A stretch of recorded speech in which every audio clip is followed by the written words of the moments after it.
Hello viewers, welcome back to my YouTube channel. मेरे channel में आपका बहुत बहुत स्वागत है।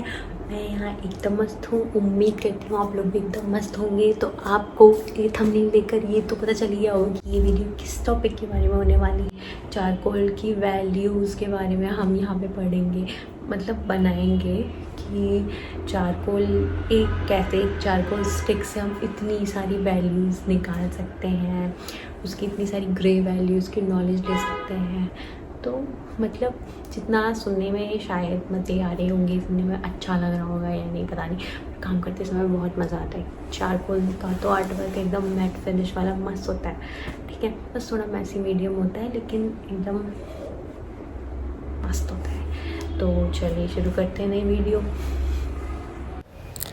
तो मैंने यहाँ पे कैमल की कंप्रेस चारकोल स्टिक पकड़ ली है, जिसको मैं रब करूँगी और उसके बाद इसका जो पाउडर फॉर्म में मेरे पास कलेक्ट होगा उससे मैं आपको यहाँ पे टोन्स अप्लाई करके बताऊँगी। तो यहाँ पे मैंने अच्छे से इसको पहले घिस लिया और इसका पाउडर बना के कॉटन में ले लिया है। तो अब मैं यहाँ पे टोन्स बताऊँगी आपको। तो ये सबसे डार्केस्ट टोन है। हमें इसमें जितनी और हम बढ़ेंगे, आगे की ओर बढ़ेंगे, तो हमें ये चीज़ ध्यान देनी है कि मेरी पिछले टोन से एक नंबर लाइट टोन मेरी आगे की टोन हो। तो यहाँ पे मैंने इसी तरीके से इस चीज़ को ध्यान में रखते हुए आगे की टोन्स मैंने क्रिएट करी है। तो डार्क टू लाइट में चल रही थी, तो यहाँ पे मैंने बहुत सारी टोन की वैरायटी क्रिएट करी है यहाँ पे। तो इस तरीके से ये पता नहीं क्यों कैमरे में लाइट्स के कारण ये अजीब सी टोन शो हो रही है, लेकिन जब मैं सामने से इसको कर रही थी तो ये बहुत ही लाइटेस्ट टोन्स शो हो रही थी कैमरे की, या फिर लाइट्स के इफ़ेक्ट के कारण ये बहुत ही ज़्यादा फोकस्ड होके पता नहीं क्यों डार्क लग रहा है। तो यहाँ पे मैं आपको भी मिक्सिंग करके दिखा रही हूँ कि कॉटन में मैंने एक बार चारकोल पाउडर लिया, उसके बाद मैं आगे की ओर डार्क टू लाइट मिक्सिंग करके दिखा रही हूँ यहाँ पे। तो ये बहुत ही सही ब्लेंडिंग हो जाती है शीट में। पर मिक्सिंग करते समय याद रखना कि आपका शीट और हैंड दोनों क्लीन हो। यहाँ मैं ईयरबड से भी आपको लाइंस क्रिएट करके दिखा रही हूँ। उसके बाद मैंने यहाँ पे पेपर स्टम्प भी लिया और पेपर स्टम्प से मैंने लाइन क्रिएट करके दिखाई। इसको दिखाने का एक ही मोटिव है कि कितनी ब्लरी लाइंस मैं यहाँ पे इन टूल्स से क्रिएट कर सकती हूँ आर्ट वर्क में भी। और यहाँ पर मैं आपको वही चीज़ का सैम्पल दिखा रही हूँ। तो यहाँ पर मैंने मेकअप ब्रश की हेल्प से एक आई ड्रॉ कर रही थी, तो आपको मैं उसके इफ़ेक्ट दिखा रही हूँ। बहुत ही अच्छा मतलब इफ़ेक्ट आता है ब्रशेस से भी, और बहुत ही स्मूथ सी टोन्स इसमें क्रिएट की जा सकती है। बहुत ही ज़्यादा अच्छा मतलब इसका भी इफ़ेक्ट होता है। मैंने इतना काम इसे किया नहीं था, लेकिन अभी जब मैंने किया तो मुझे बहुत सही लगा इससे काम करने में, एक्सपीरियंस बहुत अच्छा था। तो आपके पास भी अगर मेकअप ब्रशेज़ होंगे और आप मतलब ब्लेंडिंग के लिए उन्हें यूज़ करना चाहते होंगे तो फिर आपको करना चाहिए, बहुत ही ज़्यादा सही है। और चारकोल के तो बाकी इफ़ेक्ट बहुत अच्छे आते हैं। तो इस तरीके से आपको ये भी ध्यान रखना है कि लाइट डार्क का ध्यान रखना है, और आपको इस तरीके से चारकोल की प्रैक्टिस करनी है।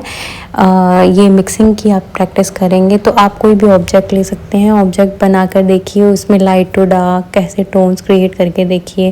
कोई ऑब्जेक्ट ले सकते हैं, आइज़, नोज़, ईयर वगैरह, जिसमें आप टोन्स क्रिएट करके दिखा पाएँ।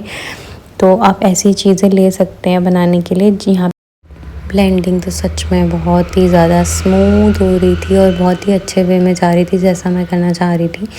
तो यहाँ पे मैंने बहुत ही स्मूथली इससे ब्लेंडिंग करी। मीन्स वही कॉटन वाला फ़ील आ रहा था इससे करने में ब्लेंडिंग। तो फिर आप भी ज़रूर करना।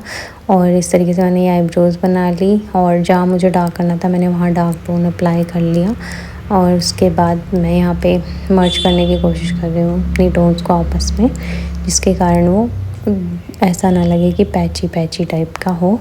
तो आप इस तरीके से बहुत सारी शेप्स लीजिए, उसमें बहुत सारी शेड्स टोन्स क्रिएट कीजिए। साथ ही ध्यान इस चीज़ का आपको ज़रूर रखना पड़ेगा कि जब भी आप कोई भी आर्ट वर्क क्रिएट कर रहे हैं या फिर कोई भी प्रैक्टिस करने के लिए, छोटा मोटा आर्ट वर्क हो, मिक्सिंग हो या कुछ भी हो, उस आर्ट वर्क को ड्रॉ करने के लिए अपने हाथ को सबसे पहले नीट एंड क्लीन कीजिए। आपके हाथ क्लीन होने चाहिए, आपकी शीट क्लीन होनी चाहिए, और आपको ये ध्यान रखना है कि आपको बार बार आपके हाथों को ऐसे रब नहीं करना है आपके आर्ट वर्क के ऊपर। या फिर आप जैसे ब्लेंडिंग करते हो, आप चित्र बना रहे हो, कोई भी आर्ट वर्क बना रहे हो, या ऐसा नहीं होना चाहिए कि आपने मतलब आपने बनाया और आपके हाथ टच हो रहे हैं और आर्ट वर्क में, ऐसा कुछ नहीं होना चाहिए। आपको इन सब चीज़ों का बहुत ही स्ट्रिक्टली ध्यान देना पड़ेगा। और इस तरीके से यहाँ मैंने लैशेस बना ली, थोड़ा सा ब्लर कर दिया लाइंस को, और मेरी आई इस तरीके से तैयार है। वैसे मैंने ये आपको जल्दी जल्दी केवल प्रैक्टिस के लिए बनाकर दिखाई थी, तो थोड़ी बहुत डिटेलिंग तो बनती है, हल्की फुल्की डिटेलिंग जितनी की जा सकती थी तब मैंने इसमें उतनी डिटेलिंग दे दी है यहाँ पे। और आप भी इस तरीके से बहुत सारी ड्रॉ कीजिए, शेप्स ड्रॉ कीजिए, धीरे धीरे करके टोन्स निकालिए, लाइंस क्रिएट कीजिए, और उसके बाद आप आर्ट वर्क की तरफ जाइए। और बहुत सारी प्रैक्टिस करके बहुत ही सुंदर सुंदर आर्ट वर्क बनाइए। तो इस तरीके से हमने आज की क्लास ली, जिसमें मैंने आपको वैल्यूज़ के बारे में बताया।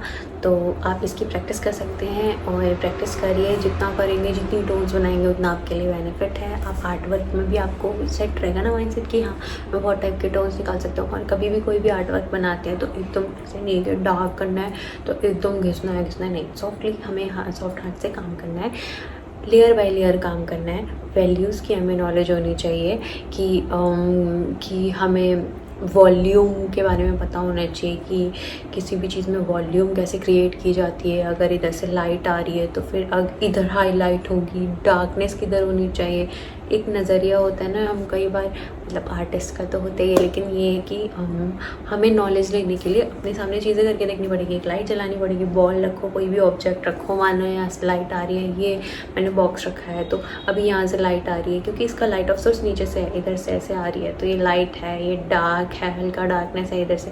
तो हमें इसीलिए तो हम इस चीज़ को देख पा रहे हैं कि हम वो करके देख रहे हैं। तो ऐसे ही हमें बहुत सारी चीज़ें करके देखनी है कि हम बहुत सारा नॉलेज गेन कर सके और हमें पता चल सके, ताकि हमारे दिमाग में भी फीड हो कि अगर हमें इधर से लाइट आएगी तो कोई बॉल है, इधर से लाइट आएगी तो तब उसमें कैसा रिफ्लेक्शन बनेगा, कैसे उसमें लाइट शो हो रही होगी, कैसा हमें चारकोल या कोई भी चीज़ कलर कोई भी मीडियम अप्लाई करेंगे, क्योंकि वैल्यूज़ तो हर ही चीज़ में मैटर करता है। ठीक है, तो वही है। इस तरीके से आज की वीडियो को हम यहीं समाप्त करते हैं। उम्मीद करती हूँ आपको ये वीडियो पसंद आई होगी तो कमेंट करके ज़रूर बताना, और ये ज़रूर बताना कि आप और कौन सा मीडियम मुझसे सीखना चाहते हैं, या फिर आपको ये क्लास पसंद आई या नहीं, या मुझे कौन से इम्प्रूवमेंट करनी चाहिए, क्योंकि मेरा भी ये न्यू स्टार्ट है, इस जर्नी की न्यू स्टार्टिंग है। तो मैं चाहती हूँ कि आप नए सजेशन दीजिए ताकि मैं खुद की वीडियो में सुधार कर सकूँ और आपको भी कुछ अपनी नॉलेज के अकॉर्डिंग कुछ बता सकूँ और आपसे भी नॉलेज ले सकूँ।